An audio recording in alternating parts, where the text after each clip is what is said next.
Asians, especially South Asian men, voted for that man. And the number one thing that so many of them say is that Kamala didn't feel Indian enough, or didn't resonate with them as Indian. And all of the above is a reason I don't have much of a relationship with a lot of my extended family. I know some of them are liberal, some of them did vote for her. I'm willing to bet a lot of them didn't. And I don't want to have that conversation with you. What do you mean she didn't feel Indian enough? Are we talking about the same woman, Kamala Harris? Kamala? The woman who has the same name as our dead grandmother? The grandmother whose blood flows between us and is quite frankly the only thing we have in common? Her? Don't piss me off. And South Asians as a whole that have this mentality, be real. You know why she didn't resonate as Indian with you. Because half of her isn't. But to a lot of you, that number is closer to 100%, isn't it? Her mother was South Indian. Indian nonetheless. But you and I know that for some of y'all, being darker than a certain hue is an immediate disconnect for you. They no longer can possibly have your Indian experience, right? No matter the fact that she was raised by an entire South Indian woman, no matter the fact that she grew up eating the food, celebrating the holidays, wearing the clothes, she spent holidays back in India with her maternal grandfather, she's not Indian enough for you, right? And by no means am I saying you should vote for someone just because they share the same ethnicity or race as you. But when you're confronted with the question of why you betrayed so many people, don't hide behind some identity bullshit. Don't tell me why you didn't want to vote for her. Tell me why you voted for him. And say that shit with your chest. I'd have more respect for you. Another Trump supporter has made the news because they regret their vote.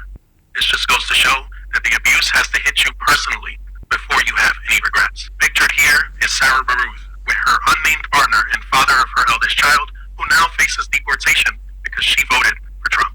We can continue to talk about how the Trump administration is going after families of color and mixed families as well, looking to divide them. We can continue to talk about how they continue to violate the constitutional rights of immigrants, both legal and illegal, as they all have a right to due process. But what we're missing here is that the United States is very different from other countries in the past who were faced with the prospect of revolution. Things have to get bad for everybody, bad enough so that they can think about revolting against their government. The issue here is that the majority of the people in this country look like Sarah Baruth and are unaffected by Trump's policies, unless, of course, they are with someone who can be affected by his policies. And in her case, she faces the likelihood of having to raise her child without a father, and this is due to her selfish vote. A lot of Trump supporters do not see the people that they are affecting unless somehow some of these people are close to them. And this is not the kind of country we should want to live in, where an administration is flagrantly violating the constitutional rights of even U.S. citizens now. But this is what you voted for. The time for regret is long gone. This is my outfit for today, and if you don't like it, you could leave. Okay, love you. All of these things that are happening across the country, right? ICE coming into these job sites, right? I want you to understand, the owners of these companies are not calling ICE. Why would they call ICE? The gringos that are working next to you, the ones that you think is your friend, Poppy, is not your friend. They voted for this. As we say in my community, they're dropping dimes on you. They're reporting to ICE to come get you. That is clear as day. Now, there's not much you can do about that. What you can do is stay the hell out of Florida, number one. Unfortunately, leave these job sites until the repercussions are felt financially by these corporations of losing these workers. They will not push against their administration to stop this madness until that happens. Second and final thing, it's time for you guys to organize the same way our community has organized in the past. Push back against these Latinos for Trump.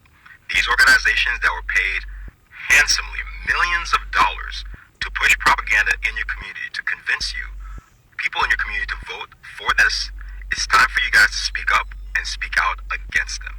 Time for them to feel the repercussions. Until you do these things, this is going to continue. Your families are going to be destroyed. Pain is going to get worse. And it's not going to get any better until you guys stand up as a whole, as a community, and push back against the MAGA for the Latinos, for Trump's madness. Breaking news, because this just happened a couple hours ago. The Supreme Court ruled, and it is going to allow Trump and his administration to strip the humanitarian parole of 500,000 people from 4 countries. The protection that was in place to keep them from being deported is being stripped, and it is going to result in at least 500,000 people being deported who come from 4 countries. Do you want to guess what one of those countries is? The very first one listed? Cuba.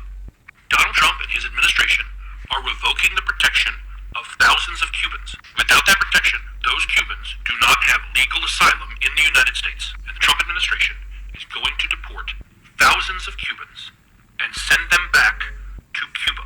They told you that Barack Obama was Fidel. They told you that Hillary Clinton was Fidel. They told you that Bernie Sanders was Fidel. They told you that Joe Biden was Fidel.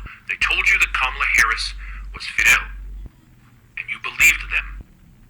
And now, Donald Trump, who needed your vote to get elected, is going to deport Cubans back to Cuba. Myself and others said this would happen, but I'm not here to say I told you so. I'm not here to celebrate this. My heart is broken. I'm a white boy, but I'm from Florida, and I have spent so much of my life around wonderful Cuban people. I have fallen in love with your food and your music and your culture.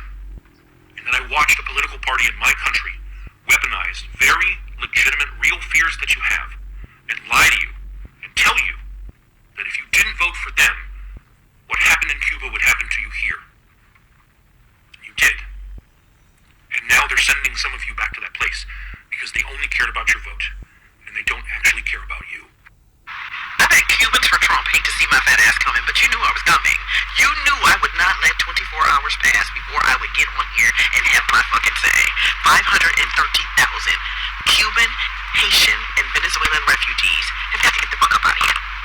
Their refugee status has been canceled. But remember that one time when that black lady was running for president and she tried to tell your motherfucking asses? And you didn't listen. You were singing, I will vote for Donald Trump. Remember that?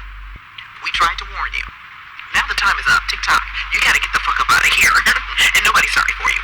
You thought because your skin was just a tad bit lighter than the other Latinos that you were the chosen ones and you were special. You thought you would be able to stay. You were different. You're not. You're not. And we tried to warn you. Kamala tried to warn you. Now, if Kamala was president, you could have probably stayed, but you didn't want her as president. You proudly would vote for Donald Trump, and you probably still would. So get the fuck up out of here.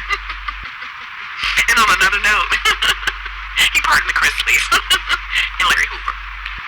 True criminals. But he wants your motherfucking asses up out of here. Now run along. Bye-bye.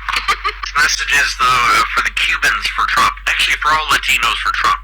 The Supreme Court just revoked the legal status of 500,000 people from like Cuba, Haiti, Venezuela, I think, and then somewhere else.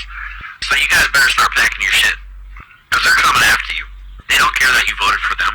They never cared about you in the first place, dog. We tried to tell you this shit, but you didn't listen. So now, they're coming after you. Supreme Court just ruled on it. You guys better start packing, because they're gonna, you either leave on your own terms now at this point, or they're gonna come after you. You guys are in danger. And you voted for it. That's the crazy part. The Latinos, the Cubans, basically the Asian community are the ones who supported the current administration. They were the second most popular community that literally voted for the current administration, and they're the ones who literally gave the numbers. They swing the votes, and now we're having the current administration, which is rightly so deporting them back. And it's not like they didn't say it. You know, there's one thing which I don't, when I hear people say, I regret, it's not something that this current administration did not say they will do. Everything they campaign for, they are currently doing it. And that is the reality. They say they're going to do mass deportation of undocumented people, which they are doing it. They say they are going to check everybody who's in America. If you don't have the papers, you're going back home. That is the reality. They say they're going to cut down funding, which they're doing. People have lost a lot of people have lost jobs. There's a lot of cutbacks in the government budget from Medicaid and many other sectors. And people right now, they're feeling it, from the farmers to the veterinaries to the, of course, different minority communities, and of course even the majority communities like the white. They're also feeling it, especially the whites who are married maybe to minorities like the Asian community, the black community, and other minority communities, because one or another you're being affected, whether it's a person you know has been laid off, whether a person you know has been deported back, or a person you know has literally been affected, their health insurance has been cut back. So one way or another, people are feeling it. There are those who are feeling it directly, and there are those who are feeling it indirectly. But at the end of the day, this current administration, they said this is what they're going to do, and they're doing it.